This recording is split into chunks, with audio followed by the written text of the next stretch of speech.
Hey, welcome back to another episode of Are You For Real? This is the podcast that's set to empower women and gender nonconforming beings in business. Before I begin, I want to acknowledge that this podcast was recorded and edited on stolen land, and that sovereignty was never ceded. I was lucky to record on Wurundjeri land and want to recognize the traditional owners of it, paying my respects to elders past, present, and emerging. Always was, always will be, Aboriginal land. I'd like to take this opportunity to thank our very first sponsor, Cinco Hair Boutique. Cinco is a sustainable hair salon providing the Margaret River region's finest blondes, extensions, and transformations in a luxurious salon setting. Kick back with a complimentary cocktail as you enjoy the Southwest's very best hair services from the experts that train from the most coveted hair educators from around the globe. Visit cincohairboutique.com.au to book your appointment today and follow Cinco Hair Boutique on Instagram to stay up to date with the latest in hair trends. When it comes to brand, seldom in Australia know it quite as well as Chelsea Healey. From starting her own successful businesses at the age of just 18, to going on to inject new life and ideas into brands such as Luxury Escapes and Adore Beauty, and now Culture Amp, Chelsea was someone that I was really keen to chat about the world of marketing with. She has been nominated in the 30 Under 30 and is a regular at taking the mic at conferences and events around the country, including South by Southwest Sydney. Please welcome the lovely Chelsea Healey. Welcome, Chelsea, to Are You For Real? Thank you so much for having me. My name's Meg and my pronouns are she, her. Would you mind introducing your pronouns? My name's Chelsea and my pronouns are she, her too. Amazing. It's so nice to see you again. You too. It's been a while, I know. hasn't it? So we used to work together at Luxury Escapes, Yes, obviously. back in the day. What, like 6-7 years ago now? Yeah, it would be. So much has been happening for you career-wise. It's been so nice to just see your progression and cheer you on from the sidelines. Oh, thank you. Right back at you. Thanks. This is amazing. I'm glad to be here. Oh, it's so nice to have you. So where did your whole career journey begin? You started a business at 18. Can you walk us through that? I can. Yeah. I guess it started, in high school, I kind of fell in love with nutrition and dietetics and had a really great teacher at the time and thought that was going to be my career path. And so did all the right things, got into uni. And then my mum actually, who is a businesswoman, said to me, I'm not sure that you should go straight to university. I think you should have a gap year, which for most parents, I don't think that's the normal. Yeah. But she just really felt that, I was sort of rushing into this career path without really thinking about where my skill set best lied. And so I said, okay, well, I'll have a gap year, but I want to, do something productive in that. And we had... I grew up in Tasmania, so it was quite a small town, and we had one of our family friends shop for lease, and we sort of got a good deal with that. And I decided that before I went to university to study nutrition, that I would open a smoothie salad bar in a small town in Tasmania. At the time, I don't know if you remember, it was sort of, press juice era, Yes. Juice Cleanse. Yes, the $15 loaded smoothies. Yeah. And so, it was my kind of ambition to bring that to Tassie, who was in dire need of some healthy food options. Yes. And learn, all about nutrition on the way. And in doing so, we moved pretty quickly and we set up a small business called The Green Room. And that went on for the next year to become really popular. And, we had at one stage over, 20 staff members in it. Wow. And, we sold all the things from juices, smoothies, panini, salad, whatnot. And during that process, I think what I discovered I really loved was building engaged teams and building brands that people really wanted to indulge in. Mm-hmm. And when it came time to decide sort of the next step, I was a little bit hooked on the idea of staying in business, and so deferred university again for another year and looked at franchising out the Green Room, but decided instead to sell. Mm-hmm. And my accountant actually was the one who said to me during that sale process, these people who are buying your business aren't just buying it for, the P&L or what you're bringing in. They're buying it because they believe in what the brand could be, and you should maybe explore something in brand marketing. And so that was probably the first sort of light bulb moment that could be a direction that I would go in. It wasn't, I didn't have anyone in my life that was in marketing. It wasn't something that I ever thought of at school. And so my first step from there was just, okay, time to get out of Tassie then. Yeah. And I, within a month of selling the business, decided to move to Sydney, and I started a creative agency called Raw Street with one of the team members actually from my original business. And that was really my testing ground to work out if this was an area I wanted to be in, if this was something I was even good at, what it would be like working across different industries and with different clients. And so we spent nearly 2 years in Sydney working with early stage startups across Australia, but also in Asia as well, and bringing their brands to Australia. And we did everything from events, pop-ups, PR, video, photography, the works. And that was kind of my version of university. Wow. Just pitching to a lot of different brands to try and take a shot on us, me. And during that process, I went on to meet a founder, Adam Schwab, who had at the time Luxury Escapes. That's where we met. Yes. And originally the conversation was about potentially coming on as a client, and then it became, why don't you come in-house? Mm-hmm. And so from there, I was, one of Luxury Escapes' first sort of big marketing hires, and went on to spend the next 5 years with them across pretty much all the hats in marketing. I really found my passion for building brand and community there. Mm-hmm. How did you find that transition from working for yourself to working for someone else? Yeah, I always had in my head it was something I was going to work for someone else for a set period of time and then go back to doing my own thing. Mm-hmm. But I loved it. And I think especially startups, because that felt like you had so much autonomy to really kind of build a business within a business. And it did feel like, we were all really passionate at that time. We're at that super, high growth, sky's the limit type of energy that you can't really recapture. Yeah. And so I think that kind of gave me what I was always getting from running my own business. Mm-hmm. But I just got to do it at a larger scale. Yeah, wow. And you would have been so motivated to start a business at 18 and then subsequently another business. Yeah. I mean, I feel really lucky, growing up, both of my mums, so my mum and my stepmom both had businesses in Tassie. And so I guess was really privileged to watch them be brave and start businesses and build those businesses. And therefore it felt, I was still a bit daunting, but felt a little bit more comfortable to me because I'd seen the amazing things that they were able to do. Some superstars around you. So lucky. Yes. So lucky. Do you remember like a brand campaign or particular brand standing out to you growing up? Oh, that's a good question actually. Let me have a think. Growing up, I mean, I've always been a huge fan of Airbnb. I think from their very early start, I've always felt that they, the way they spoke, the founders came out and spoke about brand, the way they were building these sort of community ethos around the products they were selling, the way they were innovating products. And, the first time we'd seen that happen in the tourism space in particular, I know that was always a really exciting thing for me when they first started to come over and hire a Airbnb. It was a really interesting concept. And I think about now we just rent out everything. It's like Uber's, everything. It was just such a big shift. I feel like that kind of kickstarted a lot of it. Exactly. Yeah. Exactly. So, yeah, that's cool. And then how did Adore Beauty come to be? So you worked your way up for some of these huge beauty brands, travel brands. What has that career trajectory looked like?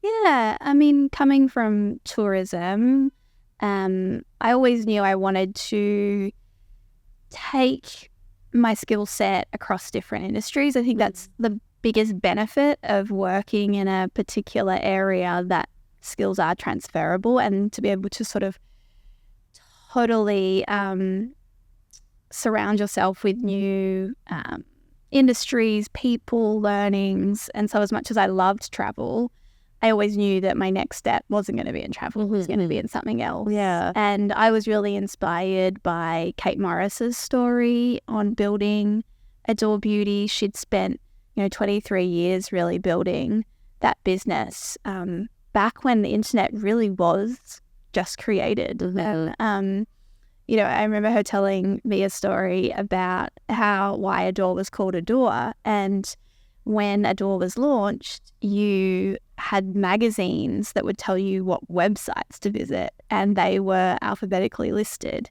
And so she was really thought, I'll name it A. So I become one of the first websites in the magazine, which now sounds crazy. But, I think that was always really inspiring, her story. She was a Tassie girl as well, way before her time, before e-commerce was, as popular as it is now.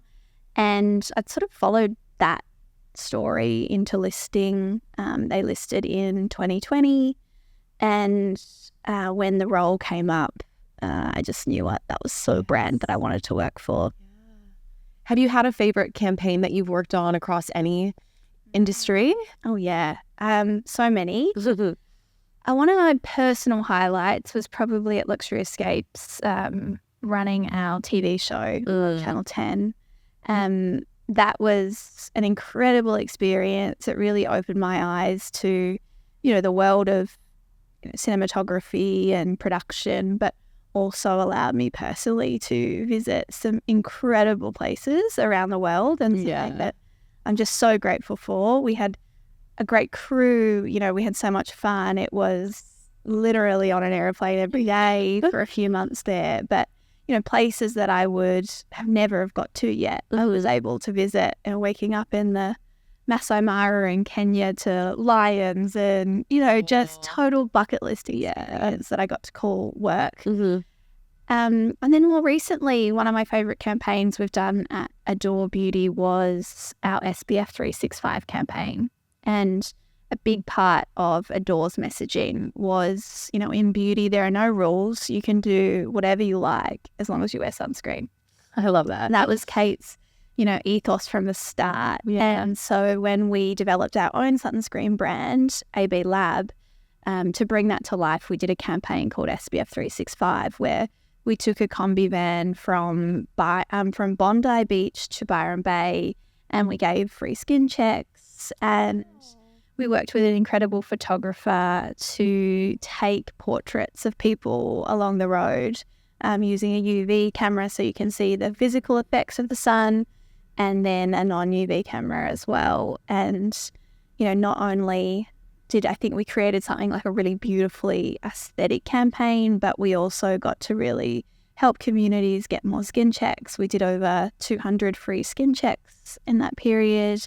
One of the visitors ended up ringing our customer service team and said, thank God you caught what you did when you twirled, and was able to remove early stage melanoma. So, having that impact is, we always joke it's PR, not the ER.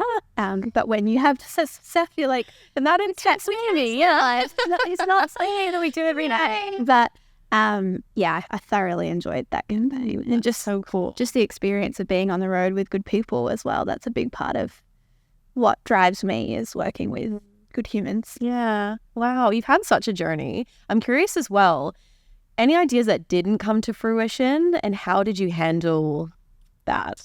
Well, that's a good question. We've definitely had some big ideas that were very reliant on, whether it be getting a big partner on board, that they weren't in the right place to do that, or whether it be getting a network to sign off on something. But to be honest, I think I've always worked with people, and I've always been the type to sort of start cloud in the sky type thinking, and then just tailor it to what it needs to be, and bring it to life in some way, shape or form. So nothing that really comes to mind. Yeah. But there's always a way. Yes. I'm curious as well, like even rejection, the idea of rejection in business, how do you handle that? Like, I guess whether or not it's like a little idea that's getting thrown around the table, like how do you build that resilience in business? think that's just it. Time, like, and resilience. I mean, when I moved to Sydney and started the creative agency, I didn't know anyone, and a big part of my strategy was like creative pitching. And so, targeting businesses and founders that I really wanted to work with in really unique ways. I think, borderline stalkerish now that I think about it. But, I think one day I hijacked a founder's coffee cup at a local cafe. Or, I sent a founder a yoga teacher once to deliver a pitch because they were into wellness. Wow. And that had a lot of no's to them. I think what helped with that, though, was that everyone always respected the effort and the creativity. So even if it was like a no or a not right now, it still opened up a new connection for me. And lots of those connections are still part of my career now and development. And yeah, I think in the creative field, projection and resilience is almost like paramount. Otherwise you just freeze and you start putting out ideas out there. So just constant reminders, I guess, to keep putting the ideas out, even if they're ridiculous and never can get off the ground. So, like, such creative ideas, where do you find your creativity? That's a good question. The people I surround myself with, I would say, have the biggest influence on my creativity, both personally and professionally. That I'm really passionate about building a solid team to bring ideas to life. And so, in my previous role, we had this sort of trio where we would have an earned media expert, Annie. She was incredible, and she would really tackle an idea, from the, what's going to resonate with journalists. And I really like that starting point for a campaign, because journalists are some of the toughest audiences to get their attention. And so if you can get their attention and the idea is good enough to get their attention and coverage, it's likely going to resonate with your customers. And then, the other side of that trio was a creative legend. Her name's Mirta, that I worked with lots, and she would come at it from a really aesthetic angle or like a cultural relevance angle on how we could bring this idea to life in a way that feels really different. And then I would come at it from like what are the problems we're trying to solve in the business? What are the messages that we're trying to get across? And so I always feel like if you have that, it can come in different shapes and forms, but that kind of core team on a campaign, then creativity kind of flows. Yeah. It's hard to be creative alone. Yeah. I guess, do you have any tools if you are feeling like a lack of creativity, just to kind of come back to yourself and fill your own cup, I guess, before you can start giving all these great ideas to other businesses? Yeah, I think just the old blank page. Like, a lot of the times when I'm feeling a block is when I'm, back to back in meetings, or, putting out fires and, slacking and, running from here to there. And I often find like just dedicating some time to a blank page. And I actually really like analog in that sense. Yeah. Like getting a physical piece of paper and just like blurting out whatever comes to mind sometimes helps. But equally, back to working with good people, just talking on the phone with somebody who might be in a different industry or not in your sort of day-to-day mindset, where they often just go, I think you're overcomplicating it, come back to this, or redirect you in some new way. Yes. Yeah, having the right people to guide you to where you need to go. Yeah. What's the biggest lesson that you've had to learn in your career? Biggest lesson? I would say biggest lesson would be focus on the quality of your output, not the quantity of your output. So I think we as humans love to feel busy, and we love to be ticking boxes, and, are the first to say how busy we are or how much we've had to do. And a part of that is just, a modern workplace culture, but equally coming back to like, what are the 3 or 4 things that I'm going to deliver this year that are going to make an impact for the business, for the brand, and also for me personally. And really like anchoring yourself back to those more like lightning strike moments rather than just spreading yourself so thin and getting to the end of the year. And although you might have done some meaningful work, not having that kind of monumental shifts that you need to have as a brand. And as a brand, I guess in the age of social media, there's so many out there and so many people trying to compete for the same space. This might be too general, but what makes a good brand in 2024? I think you've nailed it. Like, so much competition that quality over quantity is so key. We've come from an era where it was almost like paramount that you were on every channel and you were doing all the things and jumping on all the trends and reacting. And now I think it's really about, like, once you understand the foundations of your brand, then focusing on where those come to life and where you can put the most effort. So, you know, rather than trying to do every social channel and every advertising channel, focus up, you know, the brand's focus might be Instagram and out of home. But we're going to be the best on Instagram and the best on out of home. And don't worry about the rest. You know, if they happen, they happen. But if they don't, you know, I really think that's the brands that I'm seeing and really loving at the moment do that very, very well. I think it is, you know, there's a theme with me of good people, but I do really fundamentally believe for a brand to get off the ground and to cut through, that your internal culture and the people that work in that business or brand heavily reflect what a customer feels about the brand and the passion that sort of translates through that experience. I think that's crucial, especially for startups. And then I just think the aesthetic. You know, we're simple creatures, humans. We really like to be in brand worlds that align to our taste, whatever those are. And as marketers, we often overcomplicate the messaging and the strategy behind things, which are really important. But, you know, aesthetics, so crucial. And so many brands just leave that as a nice to have and don't invest in it and see it as like a cost line rather than a profit line. And I think it's incredibly crucial, if we're going to cut through, that you create something really beautiful that people want to look at. Yeah. Where should people get inspired? Like, where do you get inspired? Other brands, I mean, especially different industries. I think, you know, the obvious is like high-end fashion brands who do have incredible budgets to go and put behind aesthetics, but, you know, they can often spark little ideas. I have like a fake Instagram account, so I don't clog my personal one, where I just follow all the brands that I really love are in my taste. And sometimes, like, just being able to scroll through that gives me some sort of random thought or idea.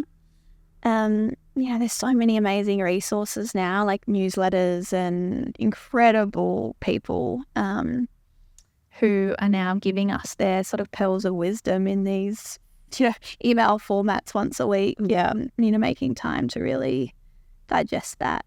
I think that's the key, making the time to do that, because it's often kind of the last of our priority list, is to get inspired.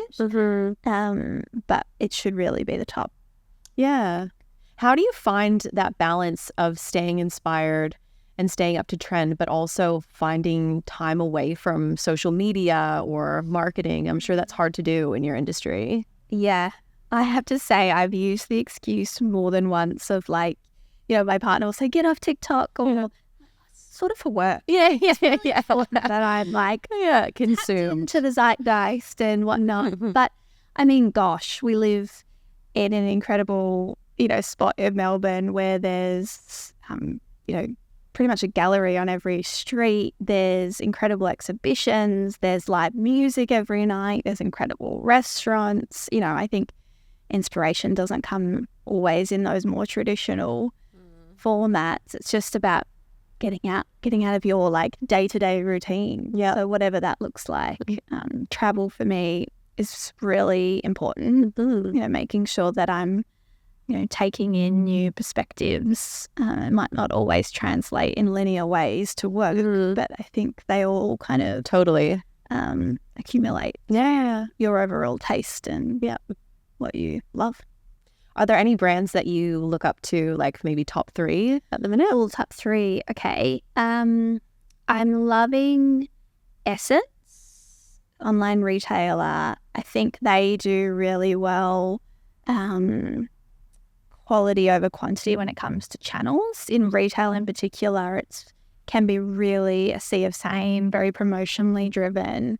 I'm obsessed with their Instagram. They just have like a creative genius behind it. And I can just imagine that would have been a really hard conversation to talk to a major retailer about. We're going to put like so much effort into this Instagram channel, and it's not just going to be promoting sales or what's new. It's going to like take consumers on this journey, and I think they just do an amazing job of that. I love Vacation sunscreen brand out of the States. I think what they do really well is create a brand universe, and you know, everything that they do, whether it's their job ads or their social posts or their product, like it's all in this very tight and recognizable brand universe that sort of talks to this like old school Miami sunscreen. Love that. I just think they're awesome. They get it. And then probably I'd have to say Airbnb. What I think that they're doing really well at the moment is finding that balance of brand messaging and emotive driven advertising with product features. So they recently did a campaign, I think it was maybe about 6 months ago now, where they spoke to all of their different categories. So they've got, you know, the rooms category, the pools category, the ski category, the islands category. And, you know, they were able to wrap that message up into something that felt really something that people can connect to through visual stimuli. They used still photography, which I love, in a motion asset. So bring back the still photography. Yeah. And they use sound as well. So really provocative music and, you know, dial tones and things like that I just thought was really impressive. That's so cool. And have you had any milestones that you're most proud of in your career? Milestones? I don't think so. I think for me, when I look back, I'm always just most proud of entering a new industry or category. I think that's kind of, you know, one day I might kind of find my home as far as the industry goes, but I really love being able to learn something completely new. And yeah, those milestones, getting through those new chapters always feel good. Is there any industries that you're hoping to get into? Pretty much any industry, I would say. I think potentially apparel, fashion, potentially interiors, I think. Oh, that would be cool. But who knows? I'm pretty open to anything. I don't try to sort of focus on the right now rather than too far. Yeah. And what has your experience as a female identifying person been like in the corporate world? Question.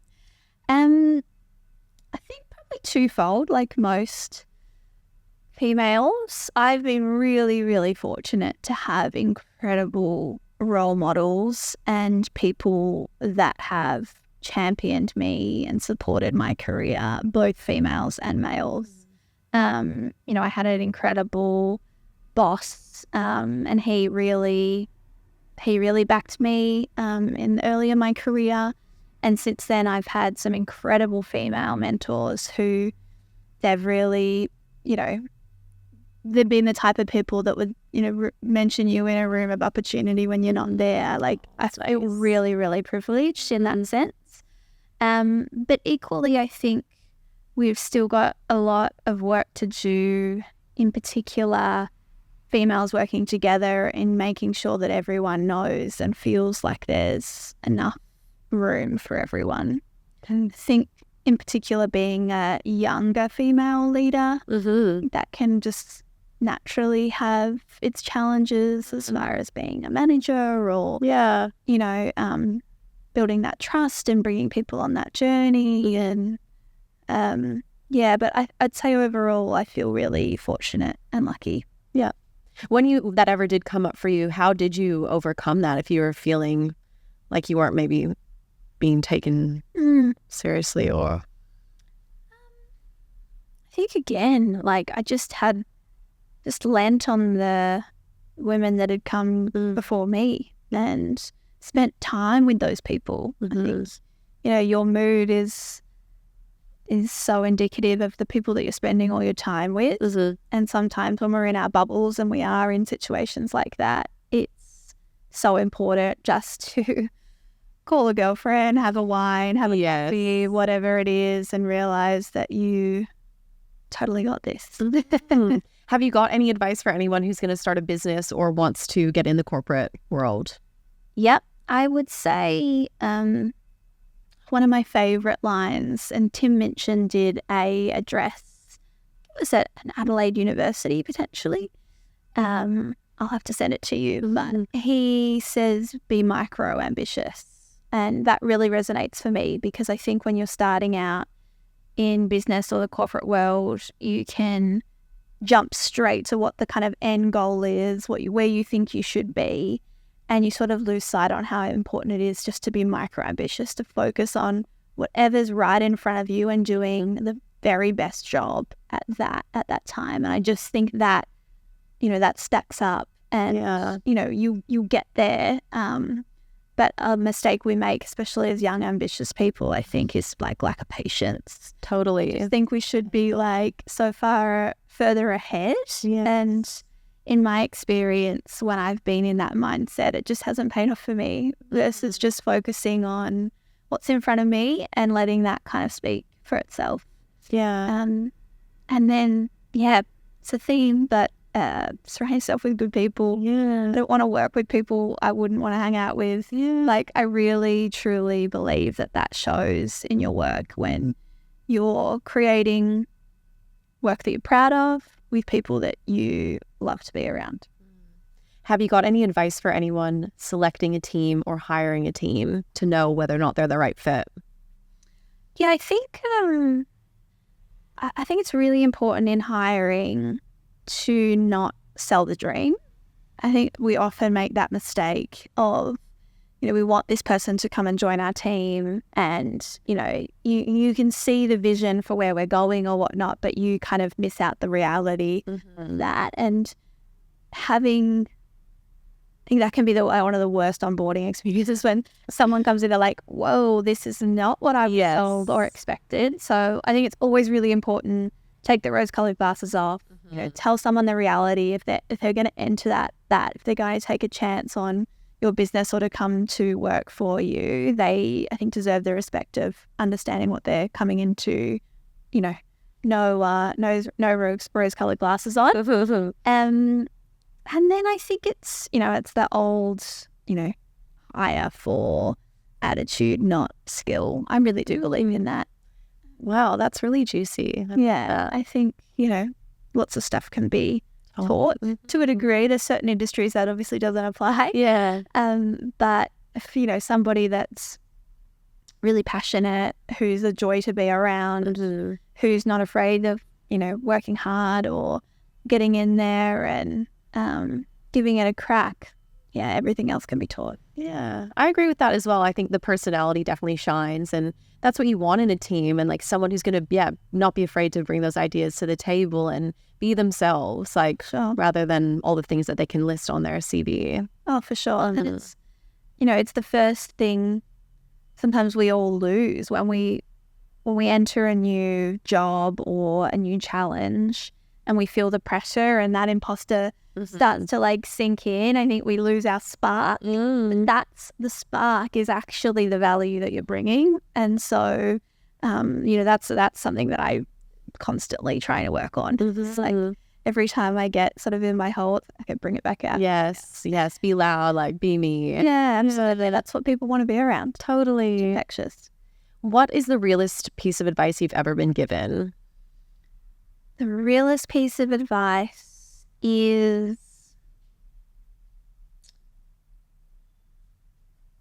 I would say I had a boss who said, I don't really care you can, list off the 50 tasks you've done this week.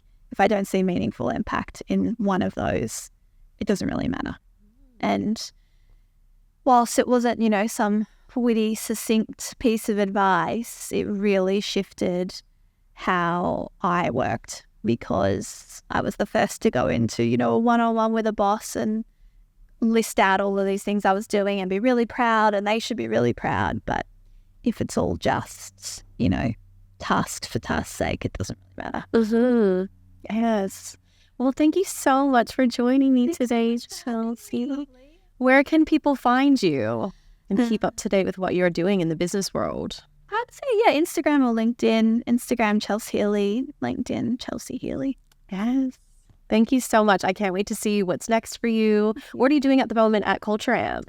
Yeah, I'm Director of Brand Marketing at Culture Amp globally, and I'm moving to London in May. Stop it. Oh my gosh, that's so exciting. So exciting. What are you getting up to over there? So I'm going with Culture Amp. We're a global business. We're founded in Australia.